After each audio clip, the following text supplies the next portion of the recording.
بسم الله الرحمن الرحيم بسم الله الرحمن الرحيم الحمد لله نحمده ونستعينه ونستغفره ونعوذ بالله من شرور أنفسنا ومن سيئات أعمالنا من يهده الله فلا مضل له ومن يضلل فلا هادي له وأشهد أن لا إله إلا الله وحده لا شريك له وأشهد أن محمدا عبده ورسوله صلى الله عليه وعلى آله وأصحابه أجمعين أما بعد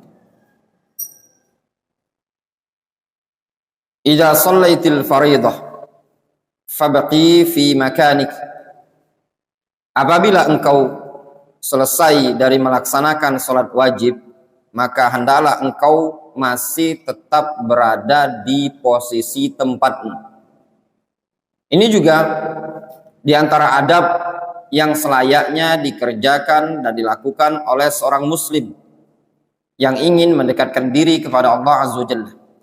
Tatkala dia baru saja selesai melaksanakan sholat wajib, maka hendaknya dia tetap duduk di tempat dia sholat tersebut. Jangan pindah dulu ke tempat yang lain, tapi masihlah dia berposisi pada tempat dia duduk tadi. Litaqra'i al-azkar ba'da salah fahiya qurbatun tuqarribuki min rabbik. Apa fungsinya? Supaya engkau bisa membaca zikir-zikir setelah sholat, yang mana zikir-zikir tersebut bisa mendekatkan engkau kepada Allah Azza wa Jalla. Ini adab bagi seseorang ketika setelah selesai melaksanakan sholat wajib. Ketika seseorang telah selesai melaksanakan sholat wajib, adab bagi dia jangan langsung pergi. Jangan langsung beranjak dari tempat dia duduk tadi. Tapi dia duduk dulu, dia zikir, baca zikir-zikir setelah sholat. Rawah al-Bukhari wa Muslim an Abi Hurairah radhiyallahu anhu anin Nabi sallallahu alaihi wasallam. Disebutkan dalam riwayat Bukhari dan Muslim dari hadis sahabat Abu Hurairah, Rasulullah sallallahu alaihi wasallam beliau mengatakan, wal malaikatu tusalli ala ahadikum ma dama fi musallahu alladhi yusalli fihi.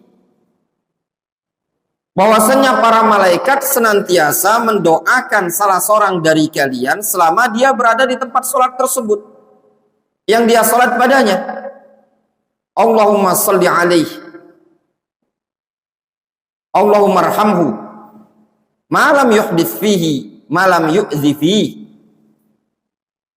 Kata Nabi alaihi salatu wassalam, ketika seseorang selesai melaksanakan sholat wajib dan dia masih berada di tempat duduknya, maka malaikat akan mendoakan dia.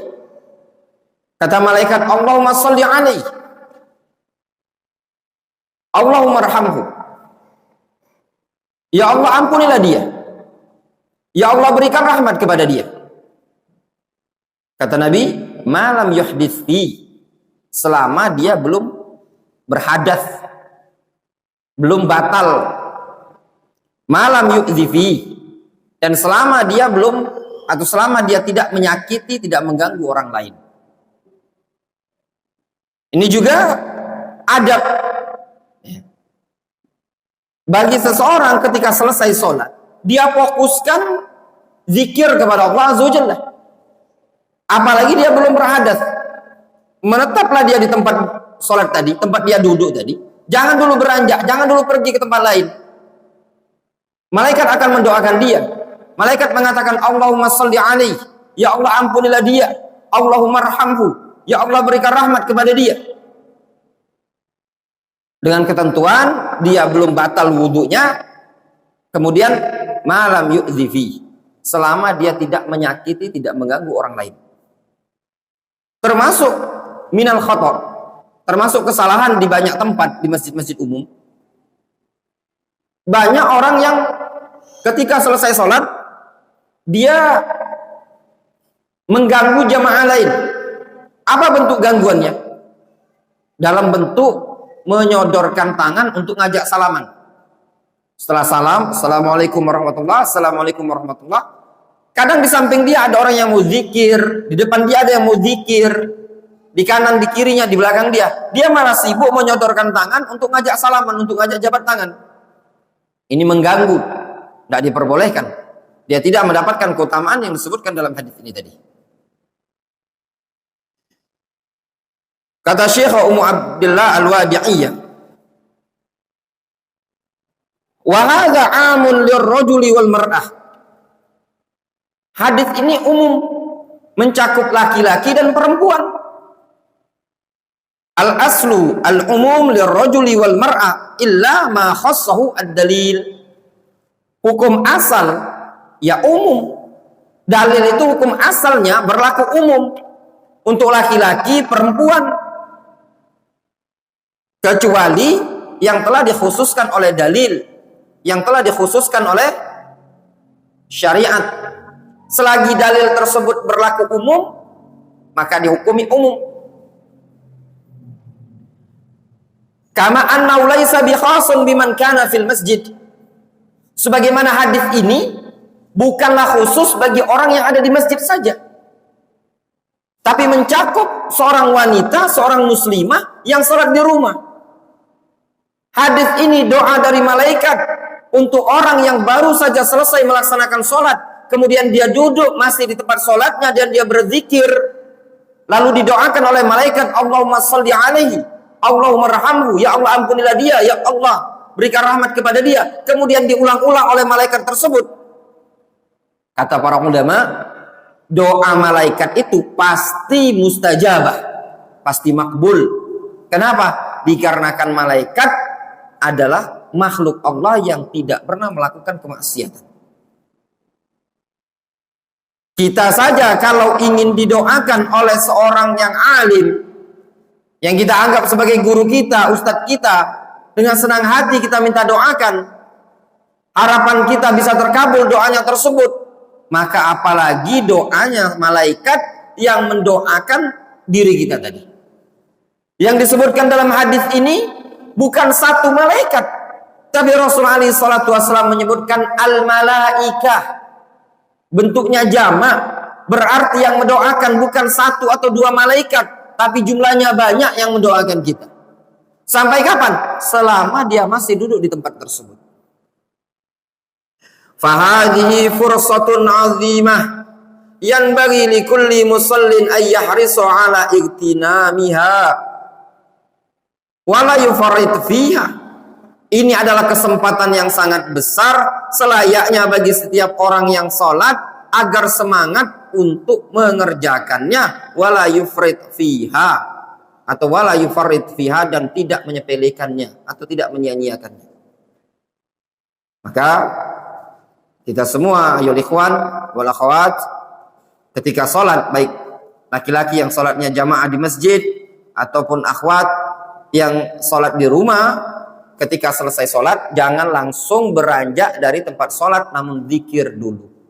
Malaikat akan mendoakan kita dan mendoakan agar didapatkan atau diberi rahmat oleh Allah Azza wa Jalla. Kemudian kata Syekh Ummu Abdillah, beliau mengatakan, fastaghfiri fi musallaki kama kana yaf'alun Nabi sallallahu alaihi wasallam. Hendaknya engkau meminta ampun ketika engkau berada di tempat sholatmu, sebagaimana dulu Nabi SAW melakukannya. Waqra'i ayat al-kursi, bacalah olehmu ayat kursi. Wa hakaza ihrisi ala tasbih wa tahmid wa takbir ba'da kulli fariidah.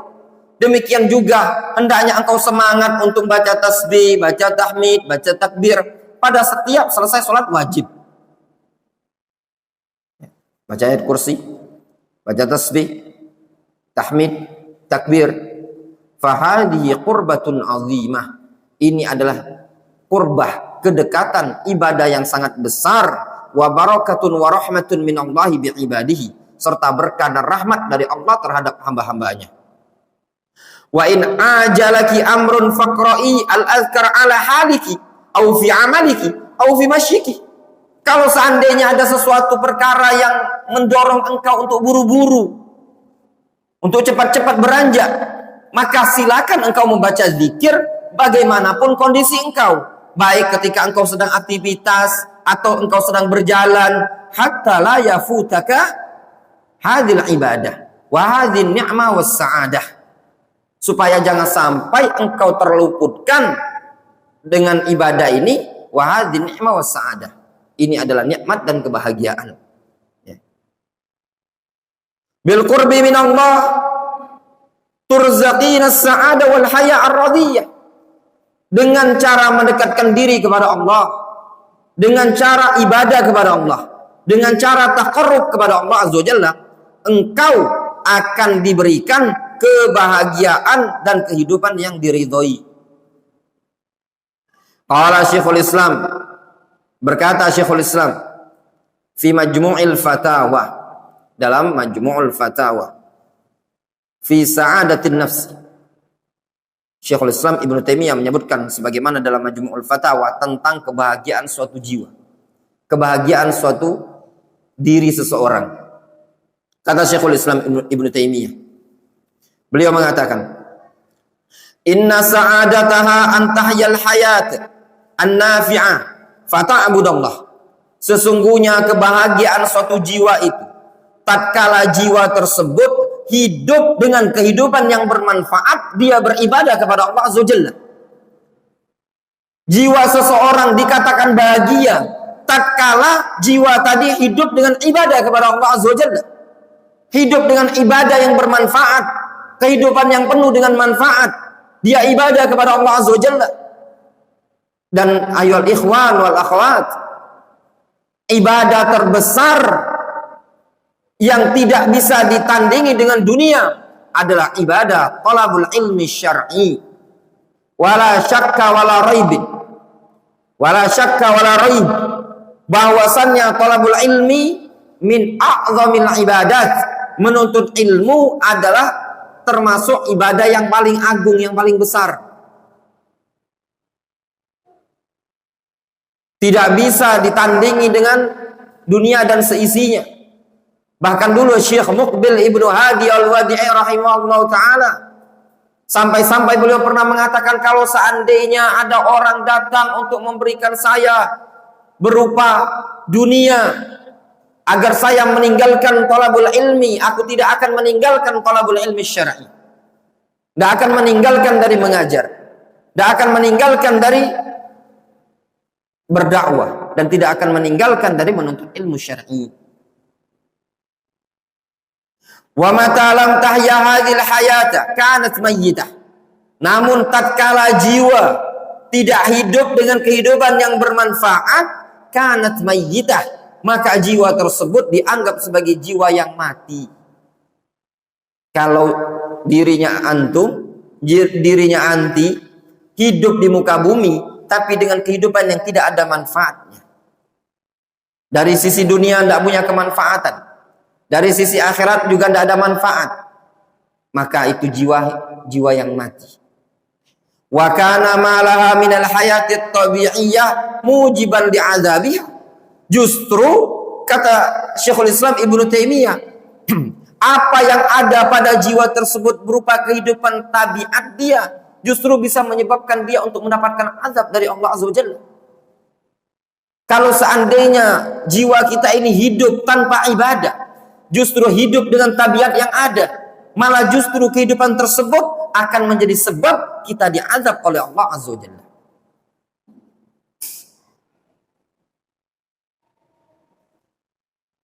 Fala hiya hayyatun mutana'imah bil haya. Maka jiwa tersebut sehingga bukanlah dikatakan jiwa yang mendapatkan nikmat dengan kehidupan. Wala mayyita mustariha minal azab. Bukanlah jiwa tersebut juga dikatakan sebagai jiwa yang mati, yang tenang dari azab.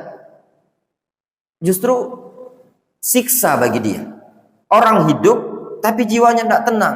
Kehidupannya bukanlah kehidupan yang bermanfaat, kehidupan yang tidak ada faedah bagi dia, kehidupan yang tidak ada dipenuhi ibadah. kehidupan yang tidak dihiasi dengan taqarrub kepada Allah Azza wa Jalla, ibarat kehidupan ini tadi suatu kehidupan bagaikan hewan. Yang membedakan antara kita dengan hewan, yang membedakan makhluk berakal dengan makhluk yang tidak berakal berupa bahimatul an'am adalah ibadah kepada Allah Azza wa Jalla.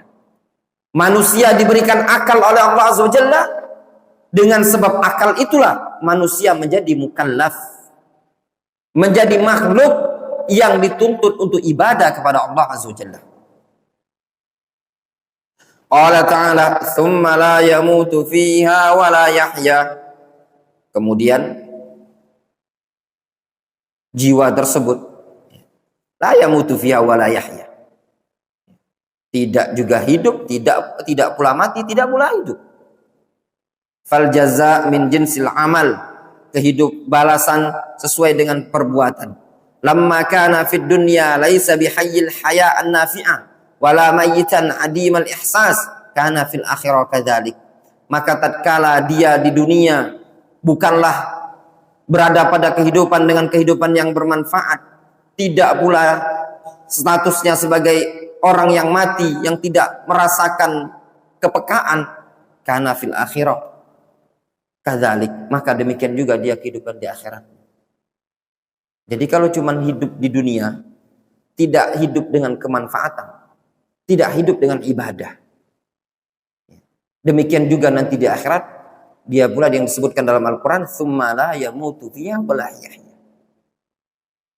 Dia di dalam neraka tersebut tidak juga hidup, atau tidak juga mati, tidak juga hidup, menderita. Intaha kalam Syekhul Islam Ibnu Taimiyah.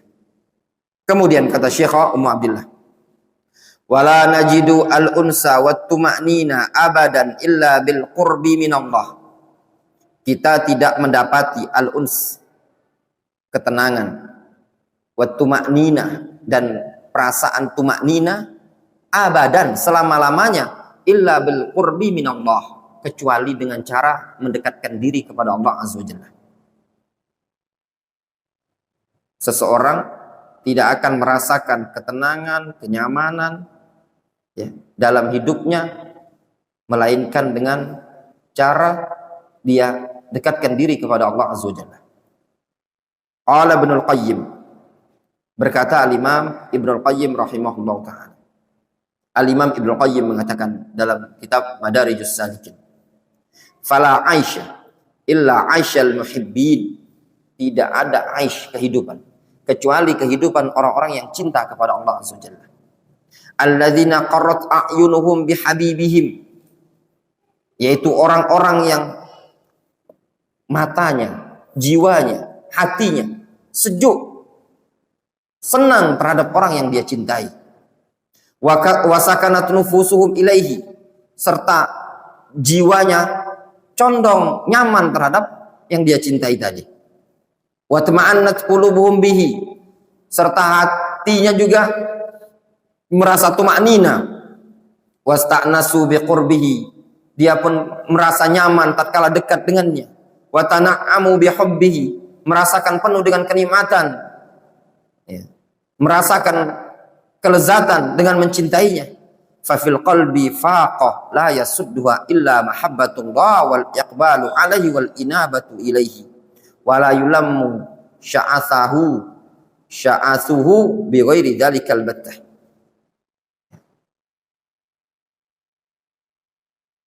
Pada hati tersebut terdapat faqah,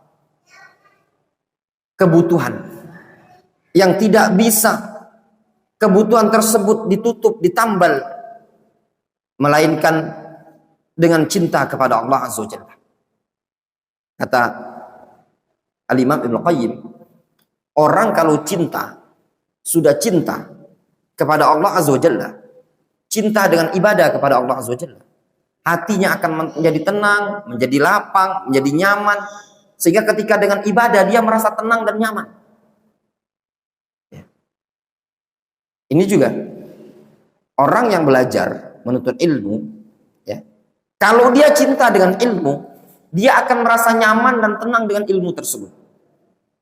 Kalau dia tidak cinta dengan ilmu, tidak akan berhasil dia dalam menuntut ilmu.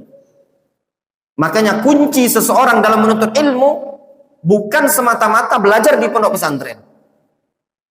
Tapi kunci dia akan berhasil dalam menuntut ilmu, bagaimana dia harus cinta terhadap ilmu tersebut.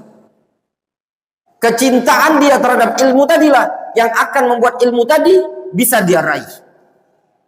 Kam minan nas wa min tullabil ilm.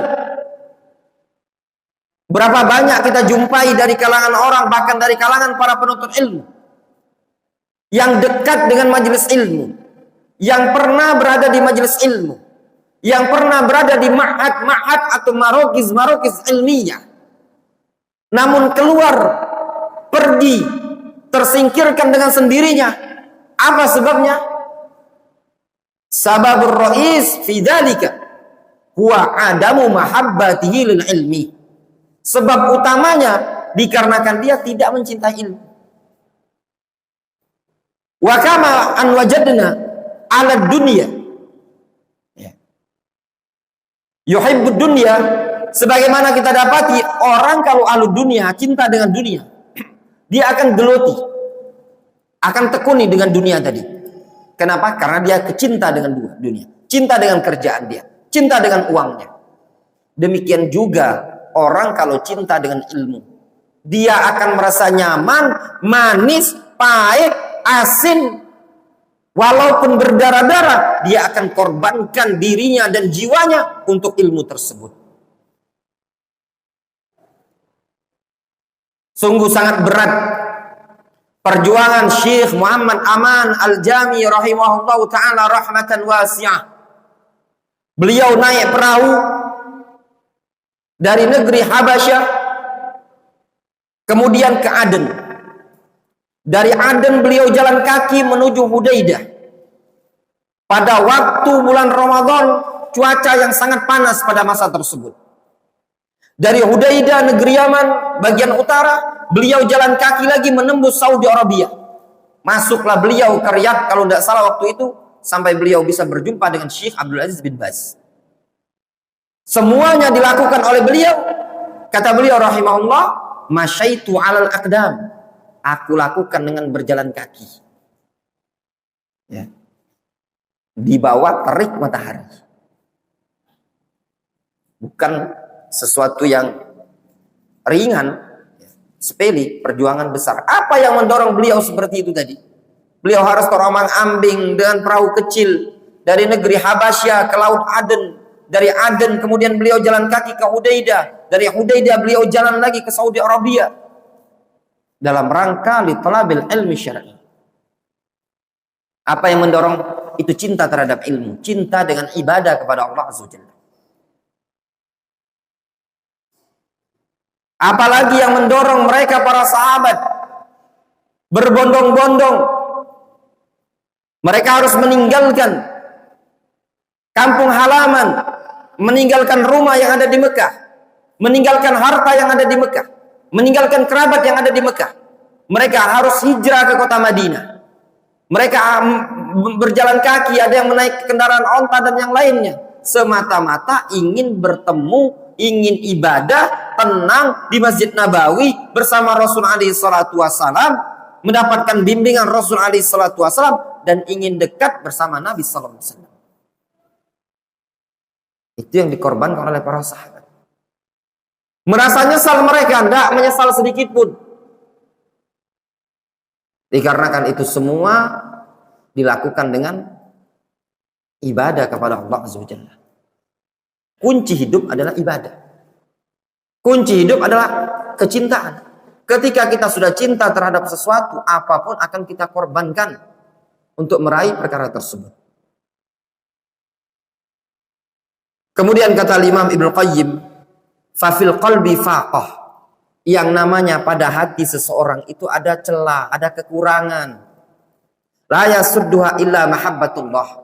Kekurangan, kebutuhan yang ada pada hati tersebut tidak akan bisa ditambal, tidak akan bisa dicukupi kecuali dengan kecintaan kepada Allah Azza wa Jalla. Wal iqbal ala Allah alaihi, dan menghadapkan diri kepada Allah Azza wa Jalla. Wal inabatu ilaihi, serta kembali rujuk kepada Allah Azza wa Jalla. Wala yulammu sya'athuhu bi ghairi dzalika albattah. Kemudian keretakan, kesemrautan yang ada pada hati tersebut, kegundahan yang ada pada hati tersebut, galau, gusar, sya'athuhu itu galau, gusar, itu semua tidak akan bisa diobati melainkan atau dengan selain mendekatkan diri kepada Allah Azza wa Jalla. Kebahagiaan itu ada di mana? Ada di hati seseorang. Ketenangan itu ada di mana? Ada di hati. Bukan pada jiwa, bukan pada harta, bukan pada tempat tinggal, akan tetapi ada pada hati seseorang. Dan hati seseorang tidak akan bisa diobati kegundahannya atau kegalauannya melainkan dengan cara kembali kepada Allah Azza wa Jalla. Kemudian wa man lam yazfar bidzalika, barang siapa yang tidak berhasil dengan hal tersebut, fahayatuhu kulluha humumun wa gumum, maka kehidupan dia seluruhnya adalah humum, kegalauan, kesedihan, kemurungan, wa alamun wa hasarat, serta keperihan, kepedihan, wa hasarat, dan penyesalan, kerugian. Fa innahu in kana dza himmatin 'aliyah taqatta'at nafsuhu 'ala dunya hasarat. Sesungguhnya orang tersebut apabila dia adalah orang yang memiliki cita-cita yang tinggi, maka taqatta'at nafsuhu 'ala dunya hasarat. Maka jiwanya dia tadi akan terputus ya terhadap dunia tersebut dengan sekian banyak penyesalan. Fa inna himmatahu la tarda fiha bid-daun wa in kana mahinan khasisan. Dikarenakan cita-cita dia tersebut tentu tidak akan ridho pada perkara-perkara dunia tersebut dengan sesuatu yang jauh lebih rendah, meskipun hal tersebut adalah perkara yang hina. Fa'ashu ka'asyir akhasil hayawanat, sehingga kehidupan dia seperti kehidupan hewan yang paling hina. Ya. Maksudnya kata Al-Imam Ibnu Qayyim, ya, apabila ya, jiwa dia tadi adalah jiwa yang zahimmatin aliyah, punya himma yang tinggi, ya, terhadap dunia, taqatta'at nafsu 'ala dunya hasar, maka jiwanya akan terputus pada dunia tersebut dengan sekian banyak penyesalan. Kenapa? Dikarenakan himma tersebut ya.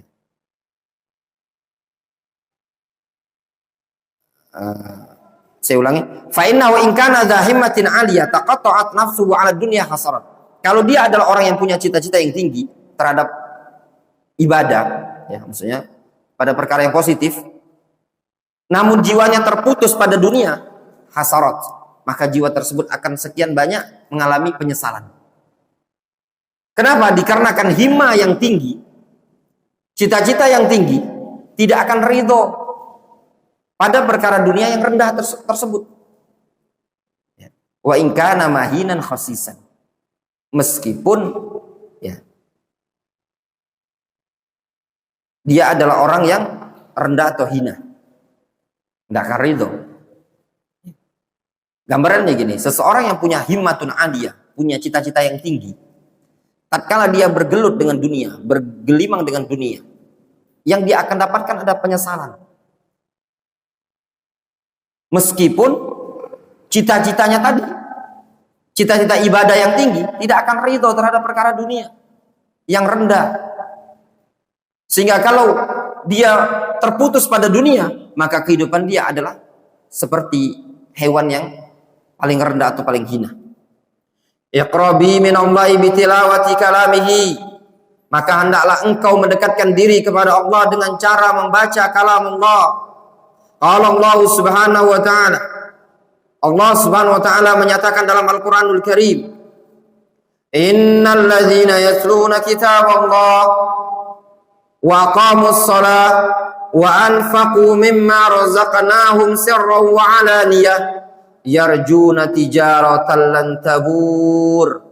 Allah Subhanahu wa taala mengatakan, sesungguhnya orang-orang yang membaca Al-Qur'anul Karim, wa aqamus shalah, mendirikan salat, wa anfaqu mimma razaqnahum, serta mau berinfak dari rezeki yang kami limpahkan kepada dia, sirra wa alaniyah, baik infaknya dalam bentuk sembunyi-sembunyi atau terang-terangan. Kata Allah Azza wa Jalla, mereka adalah yarjuna tijaratan lan tabur. Mereka adalah orang-orang yang mengharapkan perdagangan yang tidak mungkin bangkrut. Apa perdagangan yang tidak mungkin bangkrut? Kata Allah Azza wa Jalla, alladzina yatluna kitab Allah, yaitu orang-orang yang mau membaca Al-Quran, wa aqamus shalah, mau mendirikan salat dan juga berinfak. Ini amalan yang dikatakan oleh Allah Azza wa Jalla, 3 amalan sebagai bentuk perdagangan yang tidak akan mungkin bangkrut, tidak akan mungkin hancur sama sekali. Apa itu? Baca Al-Quran, mendirikan salat, berinfak. Amalan besar. Fi hadhil ayat bayanun anna tijara ar-rabiha al-ihtimamu bi tilawati kitabillah subhanahu wa ta'ala. Pada ayat yang mulia ini terdapat penjelasan bahwasanya perdagangan yang pasti menguntungkan, investasi yang pasti menghasilkan adalah tatkala seseorang punya ihtimam, punya perhatian besar untuk membaca Al-Qur'anul Karim. Maka seorang muslim dan muslimah harus menyiapkan waktu dalam sehari, ada waktu untuk tilawatul Quran.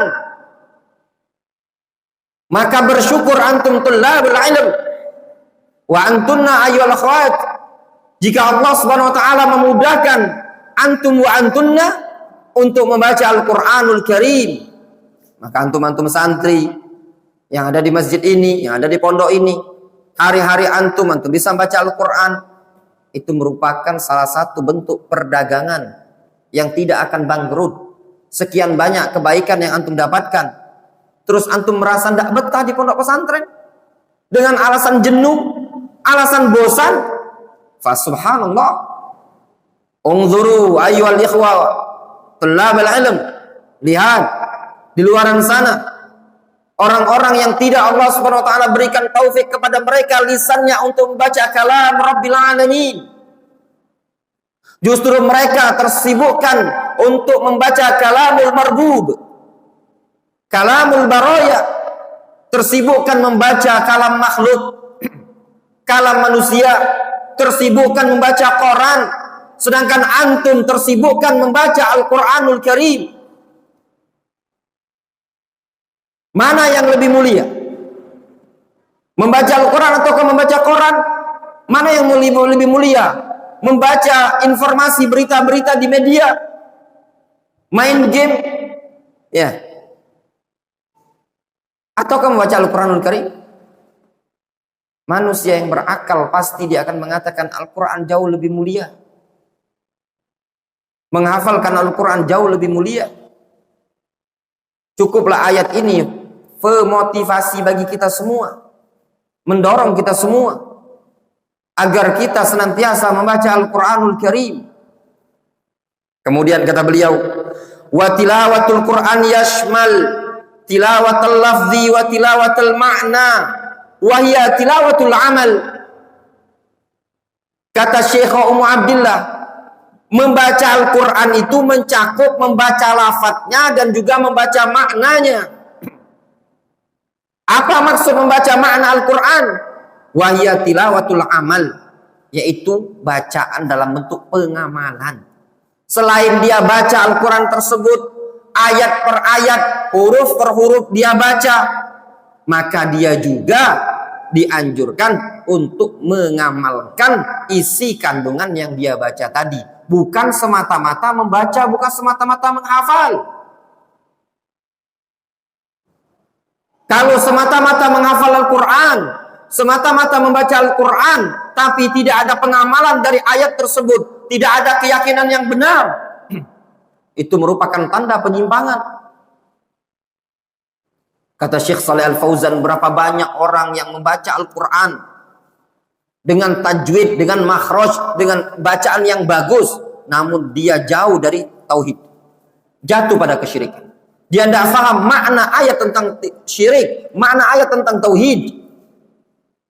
Dia cuma membaca tilawatun lafziyah, la tilawah ma'nawiyah. Kemudian juga kata Syekh Ummu Abdillah, iqrabi minallahi bi dzikrihi. Hendaklah engkau juga mendekatkan diri kepada Allah dengan cara berzikir kepada Allah Azza wa Jalla. Zikir. Banyak zikir. Zikir masuk rumah, keluar rumah.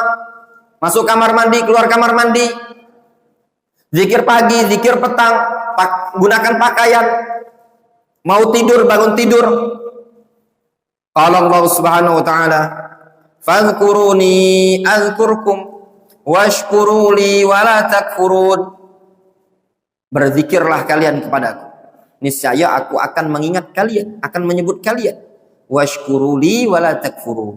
Bersyukurlah kalian kepadaku dan janganlah kalian kufur kepadaku. Qala Ibnul Qayyim, berkata Al-Imam Ibnul Qayyim rahimahullah ta'ala fil Wabil As-Sayyib, dalam kitab Al-Wabil As-Sayyib. Al-Imam Ibnul Qayyim mengatakan, az-zikru yurithu al-qurbu minallah. Berzikir bisa menyebabkan seseorang dekat dengan Allah Azza wa Jalla.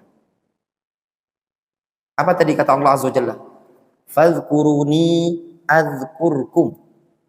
Zikirlah, ingat aku akan ingat engkau, aku akan menyebut engkau. Man dzakaroni fi nafsi, dzakartuhu fi nafsi. Siapa yang menyebut aku pada dirinya, aku akan sebut dia pada diriku. Fa'ala qadri dzikrihi lillahi azza wa jalla yakunu qurbahu min.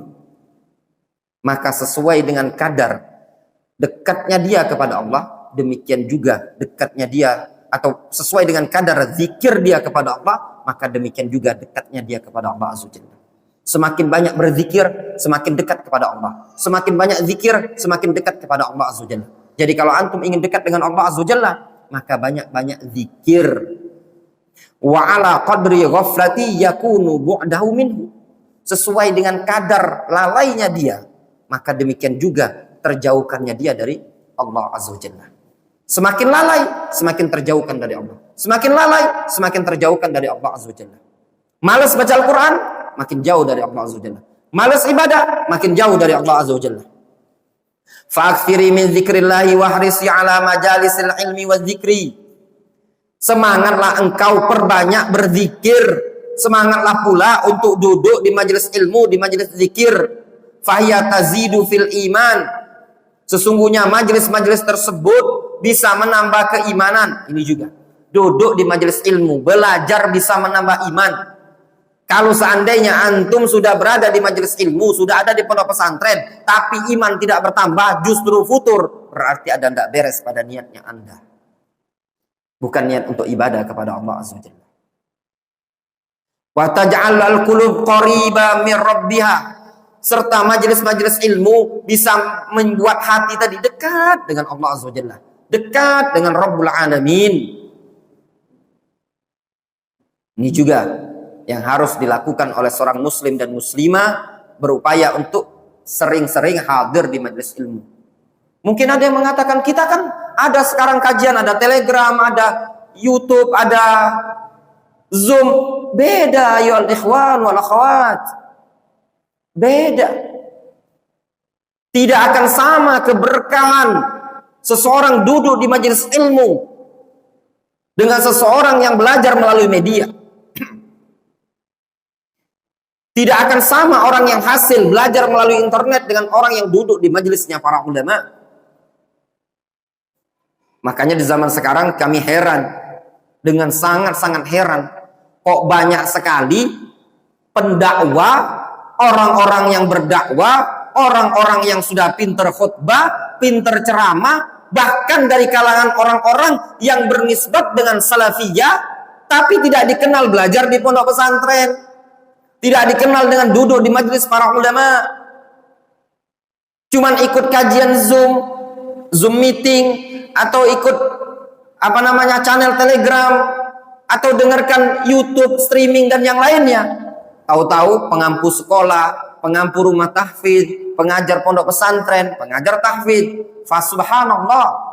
Kalau dulu mereka-mereka yang berdakwah, mereka-mereka yang belajar, yang mengajar adalah orang-orang yang dulu pernah mentasniyah, melipat kakinya di hadapan para ulama, pernah bersimpu di majelisnya para ulama.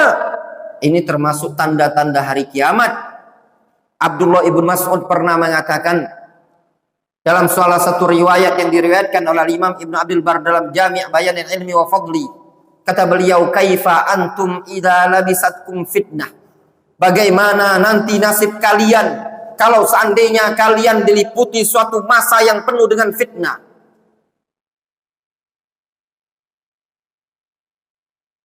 Bagaimana gambaran fitnah tersebut yang digambarkan oleh Abdullah ibn Mas'ud?